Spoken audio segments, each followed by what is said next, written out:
যদিও তিনি ব্যাপকভাবে প্রশ্ন করেছেন, আমরা আশা করি এই মহান সংসদে এই বিষয়গুলি আলোচনা হওয়ার প্রয়োজন রয়েছে এবং তিনি করছেন।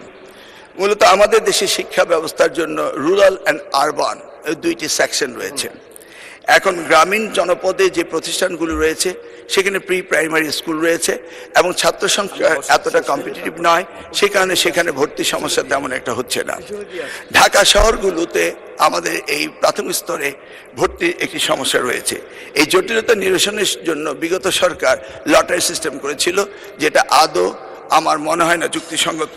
তবে আগামী বছরে এই শিক্ষা ব্যবস্থা ভর্তি সিস্টেম কিভাবে করা হবে সেটা আনুষ্ঠানিকভাবে আমরা স্টেক হোল্ডারদের সাথে অর্থাৎ অভিভাবকদের সাথে বিভিন্ন রকম সেমিনার সিম্পোজিয়াম করে মাননীয় সংসদ সদস্য সকলের অভিমত নিয়ে একটি জনমত সৃষ্টি করে আমরা আগামী 2027 জানুয়ারি ভর্তির বিষয়ে চিন্তা করব।